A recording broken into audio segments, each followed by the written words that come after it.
তাজবা একটা আপডেটে যাচ্ছি। আপডেটটা কি দেখেন, প্রাইভেট ল্যান্ডলর্ড এবং হোটেল মালিকরা 3 গুণ দাম নিচ্ছে সরকারের কাছ থেকে হোমলেসের জন্য। একজন বিকেল 5টার সময় একজন লোক হোমলেস হয়ে গেল, তাকে ইমিডিয়েট রাতের বেলা ছোট বাচ্চাদের নিয়ে হোটেল দিতে হবে। হোটেলের রুমের ভাড়া হচ্ছে 150 পাউন্ড, 500 পাউন্ড চাইলে হোমলেসের 500 পাউন্ড দিয়ে করতে হবে, কারণ তার ডিউটি অফ কেয়ার আছে। এখন ছোট্ট একটা জিনিস বলি, আমি গতকাল হঠাৎ তাজ ভাইয়ের সঙ্গে দেখা হলো।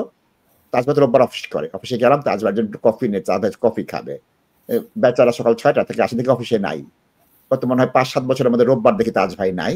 ফোন দিলাম, তাজ ভাই আপনি কই? বলে আমি বাসায় কাজ করি বিল্ডারদের সাথে। গেলাম, যে দেখি মহাযজ্ঞ চলছে। তাদের ভিডিও দেখাবো, আমি ভিডিওটা দেখাই দেই। ভিডিও দেখাতে দিবেন, আপনি বড় ভিডিও করতে মজা লাগে। যে তাজ ভাইকে দেখি গায়ে ময়লা, কাজ টাজ করছে। তাজ ভাই বলতেছিল, রাশেদ ভাই বিল্ডারের কাজে তো অনেক পয়সা, তার থেকে বড় পয়সা এইসব লোকরা নিচ্ছেন। তাজ ভাইয়ের ট্যাক্স দিয়ে, আমার দর্শকের ট্যাক্স দিয়ে, এগুলো এক্সপ্লয়টেশন। হোম অফিস এবং এই কাউন্সিলরা কি করছে? হিসাব ছাড়া, ডিউটি অফ কেয়ার ছাড়া এই জিনিসগুলো করে দিচ্ছে। লুজার কে? Tax payer loser, tax payer loser.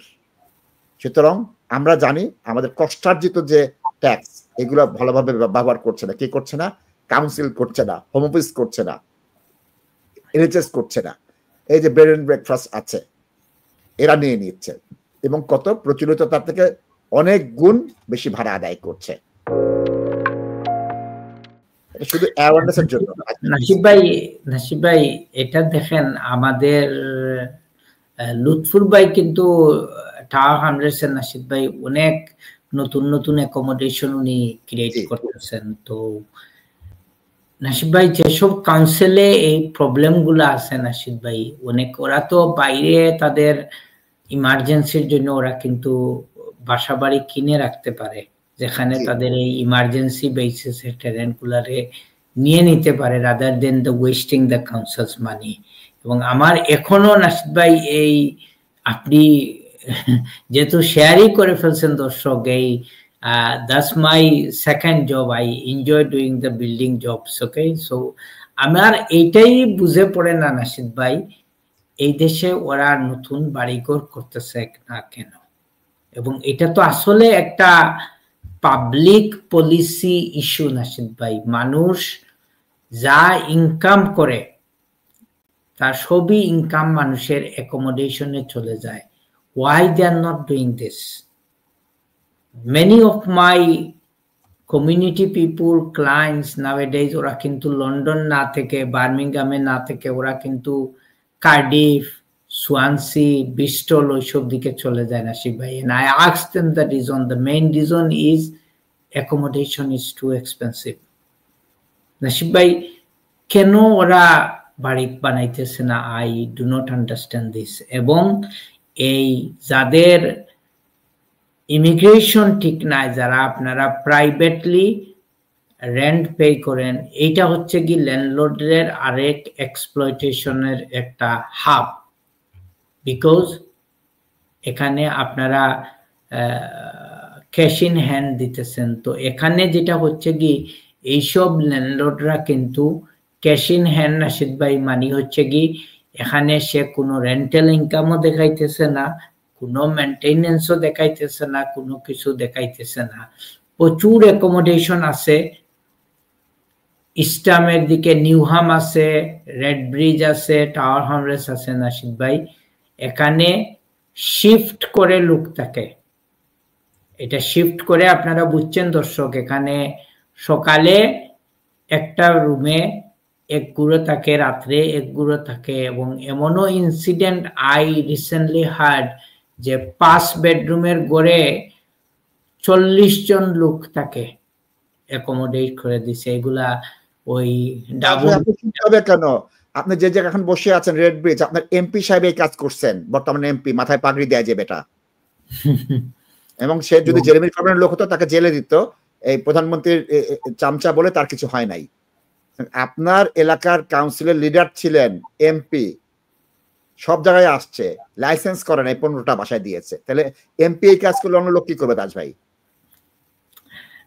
নাসিব ভাই সবচেয়ে প্রশ্নটা হচ্ছে এখন হচ্ছে কি অ্যাকোমোডেশনের ইস্যুটা। এবং আমরা একটু সময় নিতেছি দর্শক, এবং এটা it's a community issue and it is really concerning এবং ইটস ডিস্টার্বিং নাসির ভাই। এবং এরা সাধারণ যারা মানুষ চাকরিজীবী আছে যারা নাসির ভাই, এরা কিভাবে এই জিনিসটা মেনটেন করবে? এবং এই ইলিগাল যারা মানুষ আছে যাদের ডকুমেন্ট নাই, উনাদের কিন্তু আরো বেশি খারাপ অবস্থা নাসির ভাই, কারণ উনাদেরকে যেভাবেই পারতেছে ওরা এক্সপ্লয়েট করতেছে, ক্যাশ ইন হ্যান্ড টাকা নিতেছে। এন্ড অফ দ্য ডে তো নাসির ভাই সরকার কোনো কিছু পাইতেছে না ওদের কাছ থেকে। আপনি রাদার দেখবেন ওইসব ল্যান্ডলর্ড কিন্তু বেনিফিটসও ক্লেম করতেছে। এবং এই হাউজিং বেনিফিটসের যে গড়গুলা আছে, এখান থেকেও যে আরো কিভাবে ইনকাম আসে দর্শক, এগুলাও তো আপনারা জানেন। সো এগুলা অনেকের পছন্দ হবে না, because these are the community issues, এবং we need to be aware of this, and this is why we are discussing this in our program. কিন্তু bottom line যেটা হচ্ছে নাশিদ ভাই, why they are not building the new houses? তাছাড়া ছোট্ট একটা তথ্য দেই আপনাকে, একটু দেখেন TV3 বাংলা, এটা আমরা ওই সংবাদ থেকে নিয়ে এসেছি। এরা কত মাত্র 2.1 মিলিয়ন পাউন্ড, এটার পিছনে বছরে বিলিয়ন 2.1 বিলিয়ন, যেটার কোনো রেগুলেশন নাই, কিচ্ছু নাই। এই টাকার হিসাব দিতে হবে না, আমি বিল করেছি, টাকা দিয়ে দিয়েছি। এটা তুমি কি টেন্ডার করেছো? 2.1 বিলিয়ন মুখের কথা না তাজ ভাই, গেল একটা। অনেক লোক আছে 5 বছরের বেশি ধরে ওইসব আবাসনে আছে তাজ ভাই, 3 গুণ ভাড়া দিতেছেন। এবং কি গত 5 বছরে 74টা বাচ্চা ওই জায়গায় মারা গেছে, যার মধ্যে 58 জন হচ্ছে 1 বছরের কম বয়স। এগুলো কিন্তু একদম সত্য কথা। এখন বলা হচ্ছে যে এটা কিছু কিছু কাউন্সিলে আকাশচুম্বী এই ধরনের জিনিস নিচ্ছে, এবং বলা হচ্ছে যে ইউকের 1000 জনের মধ্যে মানুষের মধ্যে 40 জন হোমলেস, এবং এটা ফ্রান্সের তুলনায় 1000 না 10000 না ভাই, সরি 10,000 মধ্যে 40 জন হতেছে আপনার হোমলেস। এবং তারা কি করছে, সরকার 13 বিলিয়ন খরচ করছে নতুন বাড়ি করার জন্য, কিন্তু সেটাও এনাফ না। আপনার কথার উত্তর লাস্টে বলেছে 13 বিলিয়ন নিয়োগ করা হয়েছে। নাশিদ ভাই, this is the stupid British government মিথ্যা কথা বলে পাবলিককে রং ইনফরমেশন দেয়। ওরা যখন এই বাড়িগুলা করার যখন প্ল্যান করবে, ওই টাইমের যখন প্ল্যানিং করবে, ওখানে এর 3 ডাবল বাড়ি, আপনি বলেন চায়নার এক্সাম্পল ধরেন, ইন্ডিয়ার এক্সাম্পল ধরেন, ওরা এর ভিতরে এতগুলা বাড়ি বানাই ফেলবে। We can include Bangladesh unity. তাদের এই প্ল্যানিং করতে করতে আর এইটা করতে করতে তাদের চলে যাবে 10 বছর, কিন্তু মানুষের তো সাফারিং কন্টিনিউ হবে নাশিদ ভাই। এইসব প্ল্যানিং আমার এগুলা ভাল লাগে না। একমত তাজ ভাই। এই 13 বিলিয়ন এই নতুন ঘর বিল্ডিং করতেছে, এত বিলিয়ন আমরা করব, এটা করব, ওইটা করব। বাইরে ভাই কাজ শুরু করো। এখানে এত কথা বলার দরকার নাই। মিটিং মিছিল চুরি চুট্টামি করার দরকার আছে কি?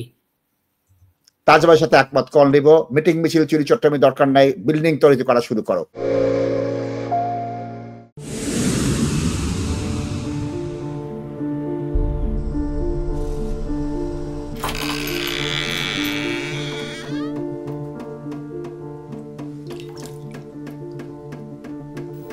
ইংল্যান্ডে আমরা চাইলেও অনেক কিছু করতে পারি না, অনেক ঝামেলা। হায় রে হায়, লন্ডনের এই জীবনে ঝামেলার কোনো শেষ নাই। আমি লাল, আমার ইমিগ্রেশন, ঘর, ব্যবসা সবকিছুর ঝামেলার সমাধানে সবসময় পাশে আছে Taj solicitor. Taj solicitors, believe in service.